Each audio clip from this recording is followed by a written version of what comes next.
Thank you. Thank you all for testifying. Chairman Williams, am I correct that the CFPB sample collection form asks questions as to whether the business is a minority, woman, LGBTQ, owned, the number owned, the number of principal owners, whether the owner is Hispanic or Latino, the sex, gender, race, national origin ranging from Asian, Indian to Ethiopian, Samoan, or just plain white? Does that all sound right? Yes.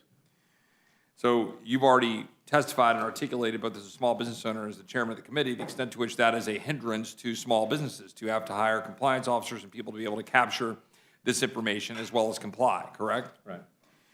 But that's problem one, right? And problem two is what that information will be used for. Last Congress, the Democrats passed an unconstitutional provision in their American Rescue Plan that prioritized relief based on race and gender. Thousands of restaurants were prevented from accessing RRF funding because SBA prioritized funding going to minority-owned and women businesses.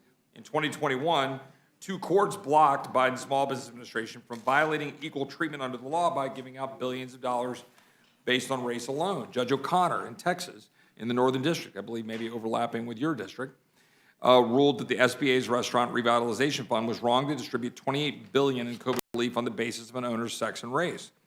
The Sixth Circuit of Court of Appeals granted a preliminary injunction against the SBA for similar reasons. In 2021, a federal judge blocked $4 billion in the American Rescue Plan that forgave the debts of, quote, farmers of color, end quote.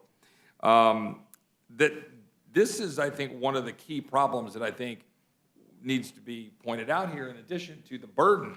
It's a burden on small businesses to then provide information to be used for purposes which courts are striking down regularly as unconstitutionally divvying out dollars on the basis of unconstitutional criteria. Would the chairman agree? I do agree, and it's also a liability for small business to deal with this. Make a mistake and be sued. Correct. I yield back. Mr. Young Chair, lady from, I would request permission to correct information that you just heard about what is being required under the 1071 rule. It is not mandatory, it is voluntary. gentle lady from Indiana is recognized for any questions she may have for the panel.